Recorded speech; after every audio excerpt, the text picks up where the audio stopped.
नमस्कार, आप देख रहे हैं वीके न्यूज़ और मैं हूं आपके साथ शिल्पा गुप्ता।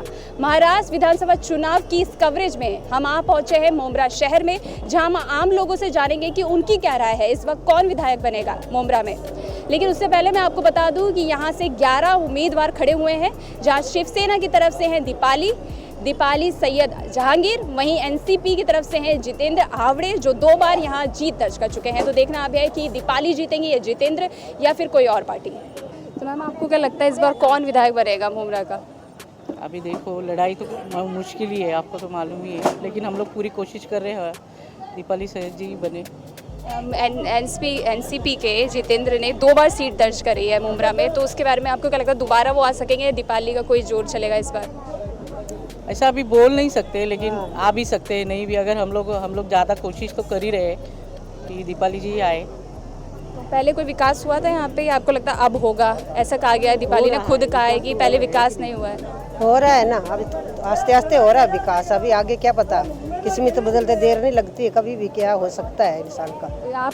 आपकी पार्टी क्या अलग करेगी मुंब्रा शहर के लिए? ऐसा लग रहा है कि अभी आने वाला टाइम जो तो थोड़ा अच्छा आएगा, अच्छा विकास होएगा, अच्छा होएगा, सब अच्छा लग रहा है। यहीं के मुंब्रा के? हाँ जी, इधर के महिला उम्मीदवार है ना, इसके लिए महिला उम्मीदवार दी गई है, इसके लिए महिलाओं के लिए बहुत ही अच्छी रहेगा ये सब। एनसीपी ने कुछ काम नहीं किया था इससे पहले? नहीं हुआ है, क्यों नहीं हुआ है? हुआ है, काम हुआ, ऐसा नहीं हुआ काम, मगर ऐसा उम्मीद है हमको कि अभी और ज़्यादा अच्छा हो जाएगा। अभी ज़्यादा से ऐसा लग रहा है। एनसीपी ने 2 बार जीता है, ये बात सही है, लेकिन ये टाइम 99% शिवसेना जीतेगी। क्यों, ऐसा क्यों कह रहे हैं? आपकी कोई जरूरत? क्योंकि इनके पास प्लान है विकास का, और इनको 10 साल मौका मिला, और 10 साल मौका मिलने के बावजूद उन्होंने मुंब्रा का विकास किया नहीं है।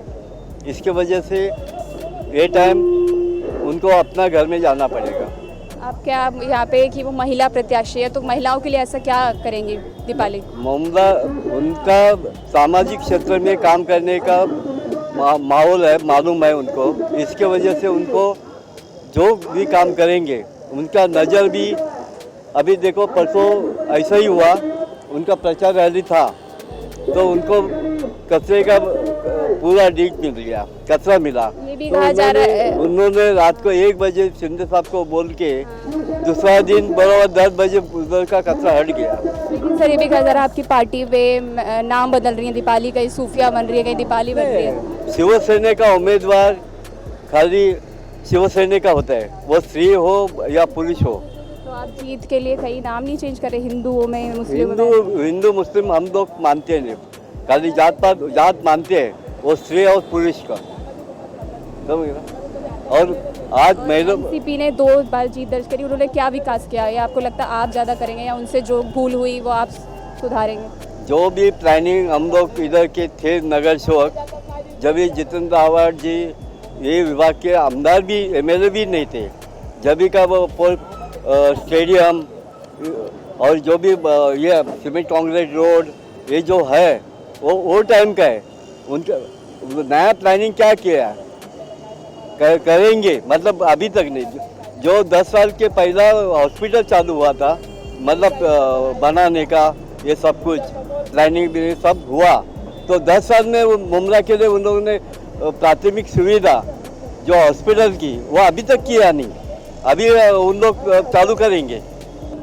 इस बार तो बदलाव मुंब्रा वालों ने चाहा है, बदलाव लाना है। मुंब्रा की जनता अब बहुत होशियार हो चुकी है। हमारा कैंडिडेट ऐसा है कि समाज सेवा करने वाला है। वो तो फिल्म सिटी में काम करते हुए भी समाज सेवा ज़्यादा करती है। आपने इसके पहले भी आपको पता होगा, कोल्हापुर में वहाँ पे बाढ़ आई थी, वहाँ पे भी लगभग 5 करोड़ रुपए का सहायता निधि दे दिया था वहाँ पे। उसके बाद में कुछ 1000 लड़कियों लोगों की शादी करने का तय कर लिया है उन्होंने, और लोगों को पता है। इसलिए इस बार मुंब्रा में तो कोई भी हालत से शिवसेना का कैंडिडेट चुन के आएगा। तो इससे पहले इतनी विकास करने के बाद भी 2 बार जितेंद्र जी ने जीत दर्ज करी, तो उन्होंने आपको क्या लगता है कोई विकास किया, या उन्होंने कुछ, उनका कोई सहयोग नहीं था? उन्होंने विकास कुछ किया ही नहीं है। जितना भी विकास किया है शिवसेना पार्टी ने किया है। इस ठाणे महानगर पालिका में शिवसेना की सत्ता है, और शिवसेना जब चाहती है तब कोई भी काम का रुकावट ला सकती थी, लेकिन शिवसेना ने कोई रुकावट नहीं लाया। शिवसेना ने चाहा कि यहाँ भी लोग रहते, इस महानगर पालिका में रहते और ये लोगों के लिए जो भी सुविधा देना चाहिए वो देना चाहिए करके शिवसेना ने मंजूर करके दिए है। उनका कोई शिवसेना में थाना महानगर पालिका में उनका सत्ता नहीं है। तो सोशल मीडिया पे एक और खबर फैल रही है कि जो दीपाली जी हैं वो हिंदू क्षेत्र में जाती हैं तो वो दीपाली बन जाती है, जब मुस्लिम क्षेत्र में जाती है तो सूफिया बन जाती है। ऐसा आप इस पे क्या कहना चाहेंगे? लोगों को क्या मैसेज देना चाहेंगे? क्या है, ये सच है या झूठ है? ये तो खुला है, आप तो देख रही है।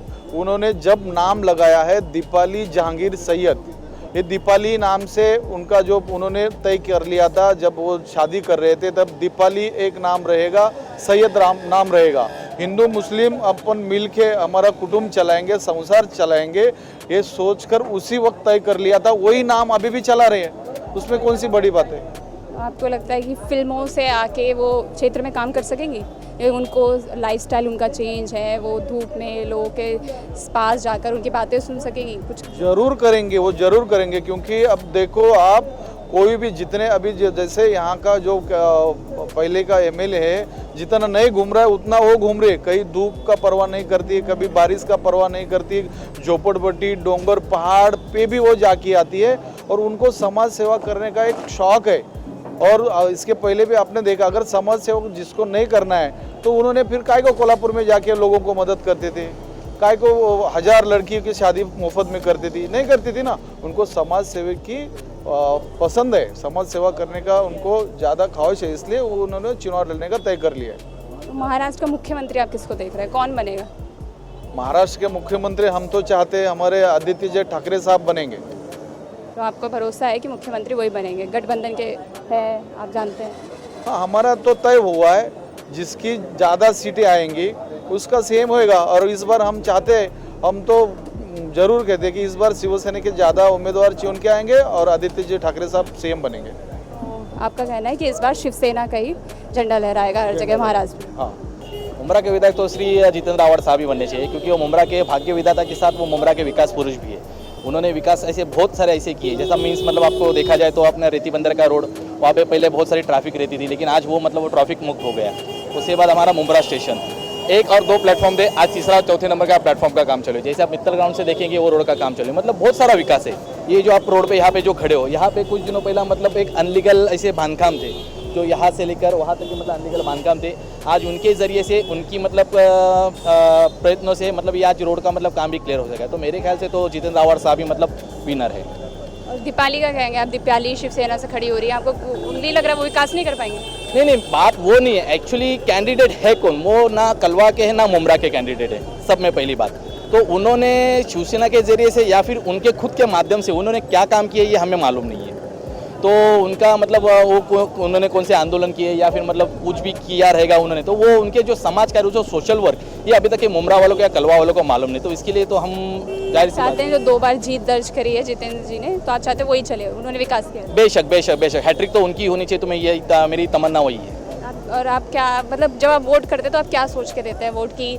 पाकिस्तान आर्टिकल 370 हटा दिया या फिर बस अपने क्षेत्र का विकास देखते हैं? क्या आपके दिमाग में आता है जब आप वोट करते हैं? नहीं, हम जब वोट करते हैं तो टोटल इंडिया, टोटल भारत को और हिंदुस्तान को देखकर वोट करते हैं, कि ये नहीं कि सिर्फ हमारा सिर्फ मुंब्रा का कलवा का विकास होना चाहिए, लेकिन एक सेक्युलरिज्म, एक विचार बोलते ना, एक आखिर ये जो इलेक्शन चल रहा है ये विचारों के ऊपर चल रहा है कि कौन किसको लेकर चल रहा है। हमको ना हिंदू चाहिए ना मुस्लिम, हमको सिर्फ एक समाज चाहिए, हमको सिर्फ हमारी इंसानियत चाहिए। तो जो इंसानियत को लेके चलेगा, जो किसी धर्म को या किसी मजहब को लेकर नहीं चलेगा, नहीं लेके चलने वाला, हमको इंसान चाहिए, उम्मीदवार चाहिए। मैक्सिमम ज़्यादा सपोर्ट मुसलमानों का अवार्ड सबको है, और 10 साल से उनका काम भी देख रहे हैं ना हम लोग। जितेंद्र साहब को 10 साल से उनका काम भी देख रहे हैं। पहले हालत क्या थी 10 साल पहले मुंब्रा की, और अवार्ड साहब के आने के बाद क्या हालत है, बहुत फ़र्क है, मतलब बहुत फ़र्क है। आप लोग? मेरे हिसाब से तो अवार्ड साहब ही जीतेंगे। अवार्ड साहब के अलावा कोई जीतने वाला है, क्योंकि उनके सामने कोई ऐसा चेहरा ही नहीं कि जिससे मतलब उनको टफ कर सके। और रही बात कलवा मुंब्रा विधानसभा, तो उसके अंदर अवार्ड साहब ने ग्राउंड लेवल पे बहुत मेहनत की, तो वो हिसाब से तो लोगों का मत उनको ही जाना, और मैं तो उनको ही दूँगा। तो आप ऐसा बोला जा रहा है दीपाली जी के बारे में कि वो जब मुस्लिम क्षेत्र में जा रही हैं तो अपना नाम बदल रही है? देखो ये तो है ना, एक राजनीति है, मुस्लिम क्षेत्र ना हिंदू क्षेत्र, इसमें कोई लेना देना रहता नहीं है। ये सिर्फ एक आदमी का वो है कि भाई मुस्लिम के हिसाब से तुमने रूपाली सैयद को खड़ा कर दिए तो मुस्लिम अट्रैक्ट होएगा और उधर वोट देंगे। अट्रैक्शन वाला कोई राजनीति तो है नहीं, यहाँ पे तो आदमी मेहनत देखेगा। अब अवार्ड साहब जो 10 साल से पूरा ग्राउंड लेवल पे फुल मेहनत कर रहे हैं, आज उन्होंने कलवा को डेवलप किया, मुमरा को डेवलप किया। आज 10 साल पहले तो लोगों को मुमरा और कलवा में शायद ही ऐसा कोई लोगों को मालूम हो कि हमारा एमएलए कौन है और हमारा एमपी कौन है। अगर अवार्ड साहब ने कुछ किया नहीं किया, लेकिन इतना लोगों को बताया कि एमपी भी होता है और एमएलए भी होता है जिससे तुम काम करा सकते हो, तो आदमी जो हमको गाइड कर रहा है, जो दिखा रहा है, तो आदमी उसी को वोट देगा। चलिए बात करते हैं मुख्यमंत्री की। महाराष्ट्र के मुख्यमंत्री आप किसको देखना चाहते हैं कि वो बने? अब ये तो है ना, मतलब बहुत ऊपर लेवल की बात हो गई है। अब मैं तो अगर ऐसा बोलना चाहूँ कि महाराष्ट्र का मुख्यमंत्री शरद पवार को मैं देखना चाहूँगा। लेकिन जो उम्मीदवार खड़े हैं शिवसेना और बीजेपी का, आदित्य ठाकरे की बात करें तो आपको क्या लगता है उनके चांसेस है इस बार? पहली बार कोई ठाकरे फैमिली से खड़ा हुआ है? देखो नहीं, ठाकरे फैमिली से पहली बार तो कोई खड़ा नहीं है, उसके पहले भी दावेदारी थी ठाकरे साहब के इधर से।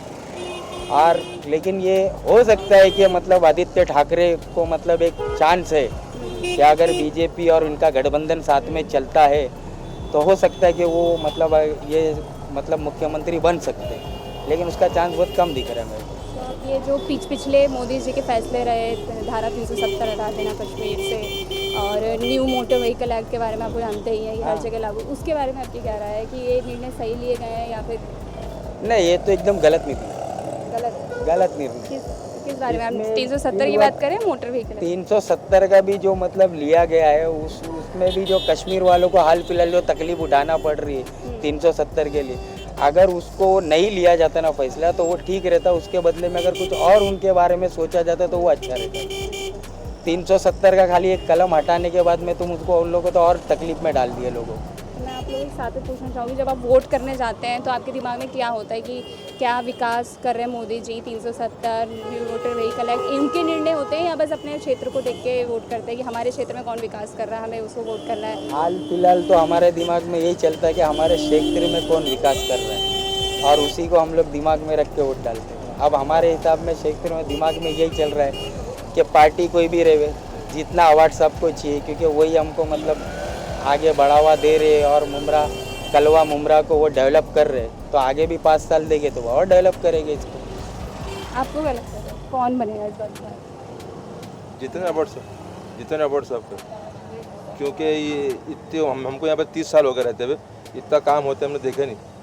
तो ये जितना अवार्ड साहब ना हमने इनको, हालांकि हमारे लोग भी आए लेकिन सब अपना अपना ही सब करे लोगों ने जी, लेकिन जितना अवार्ड साहब ने जो करे हम लोग 10 साल में देखे नहीं, 30 साल मैंने देखा नहीं इतना काम मुमरा को, इतना चेंज में, तो उनका हक बनता है। हमने ना मैडम ऐसा है ना कि हमारी लाइफ में हमने पहला एमएलए ऐसा देखे कि जिसको हम आधी रात को 2 बजे भी फ़ोन करते हैं तो वो हमारे एरिया में, हमारे इलाके में हाजिर आ जाता है। और हम लोग हमारी कौम के जब दरवाजे खड़े थे तो बोलते साहब नहा रहा है, साहब नाश्ता कर रहा है, लेकिन इनके यहाँ जाओ तो उनकी मैडम भी बोलती आओ बैठो, पहले पानी देती है।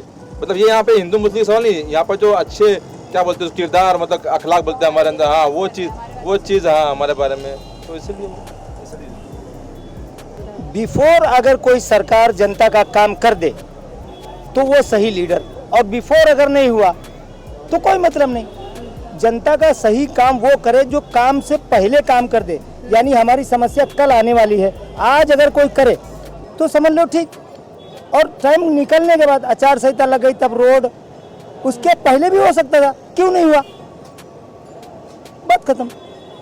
विकास नहीं हुआ यहाँ। बिफोर बताइए आप, भारत देश में कोई काम बिफोर बताइए, बस आप बताइए या कोई बता दे, बिफोर कोई काम बताइए, वक्त से पहले, टाइम से पहले, समय से पहले कोई काम बताइए ना। ठीक है, समय के बाद करना क्या मतलब? भूख आज लगी है, खाना कल मिलेगा, मतलब क्या? कोई मतलब नहीं। और मोदी जी के फैसलों के बारे में क्या राय है? कश्मीर में 370 बात ही नहीं करूँ, सत्यानंद हम तो भिखारी हो गए। नहीं, मतलब फैसले सब गलत थे। नोटबंदी हुई, 370 हटाना हुआ, या राफेल की बात रही। अरे 370 जो आप कह रही हैं वो उनको आज़ादी देनी थी, वो ठीक था, आज़ादी दे दिया, बात खत्म हो गई। हमको भी आज़ादी चाहिए, उनको आज़ादी मिल गई, हो गया, बात खत्म, वो ठीक किया है। और 3 तलाक की बात करें तो वो बंधक में थे, आज आज़ाद हो गए, ठीक है। 3 तलाक का जो सुप्रीम कोर्ट ने फैसला लिया उसके मजहब के सिस्टम को कोई नहीं बदलता। अब कहने को कुछ भी कहो, जो हमारे मजहब आज 1800 साल पहले से जो लिखा है, कुरान और रामायण कोई बदल सकता है? बदल सकता, आप बदल सकती हैं? नहीं, फिर बात खत्म। कुरान आप बदल सकती हैं, रामायण बदल सकती हैं, गीता आप बदल सकती हैं, आप कानून बनाने की कुछ भी बनाइए ना, लेकिन धर्म जो है उसे मनुष्य के बस में नहीं है बदलना। और अगर है तो कोई आवे सामने की, कौन बदल देगा? धर्म जब आप खोल कर देखेंगे तो आपको ताज़ा लगेगा, पुराना नहीं। कानून आज इधर बदलता उधर बदलता, इधर बनता उधर बदलता, उसका क्या? एक अदालत में जाओ दोषी हो जाओ, दूसरी अदालत में जाओ बरी हो जाओ, तीसरी अदालत में जाओ बरी हो जाओ, इसका क्या? ये तो सिस्टम की गड़बड़ी है। और अगर है कुछ तो आप मुझे बताइए कि सिस्टम की गड़बड़ी नहीं। दोषी मैं हो गया, एक अदालत में गया दोषी हूँ, दूसरी अदालत में गया बरी हूँ, तो मतलब क्या? धर्म को कोई सिस्टम, जो धर्म का सिस्टम है वो असल आपके लिए भी है। धर्म हमारे सर का ताज है, हमारे सर का ताज है, उसको बदलना हमारे अख्तियार में है नहीं, आपके अख्तियार में है नहीं। तो महाराष्ट्र, अगर बात करें महाराष्ट्र के मुख्यमंत्री का, तो उस पर क्या राय है? उस पर भी आपको लगता है? हमको क्या कहें, वो उनकी सरकार है, वो कर रहे हैं, जो कर रहे हैं वो ठीक कर रहे हैं। शिवसेना आपको लगता है विकास कर सकेगी? शिवसेना से आदित्य ठाकरे खड़े हुए। पहले आपसे कहीं बिफोर कोई काम है क्या किसी सरकार में, वो आप हमको बताइए ना। बाद आप वही रिपीट कर रही जो कह रही, वो मैं मानूंगा ही नहीं। बिफोर कोई काम किसी सरकार में पूरे भारत देश में आप बताइए, महाराष्ट्र को छोड़िए ना, बिफोर कोई काम है क्या? जब तक कोई, ठीक है, तो आपका है जब तक कोई बिफोर काम नहीं करता आपके हिसाब से? भूख हमको आज लगी है, अभी आप खाना देंगी क्या? अगर आपने कल दिया तो मतलब नहीं। तो आपने मोमरा के लोगों की बात सुनी कि वो उनका मानना ये है, वो चाहते भी यही हैं कि जितेंद्र आंवड़े फिर से आए इस यहाँ, क्योंकि उन्होंने पिछले कुछ बहुत सालों से यहाँ बहुत विकास किया है। बात हो हॉस्पिटल की, बात हो रेलवे स्टेशन की, तो सबका यही मानना है जितेंद्र जी को आना चाहिए। दीपाली का अभी मिली जुली एक आध लोगों ने बोला है, लेकिन दीपाली का इतना नहीं लग रहा है कि दीपाली इस विधानसभा सीट से जीत पाएंगी। तो देखते रहिए वीके न्यूज़। शुक्रिया।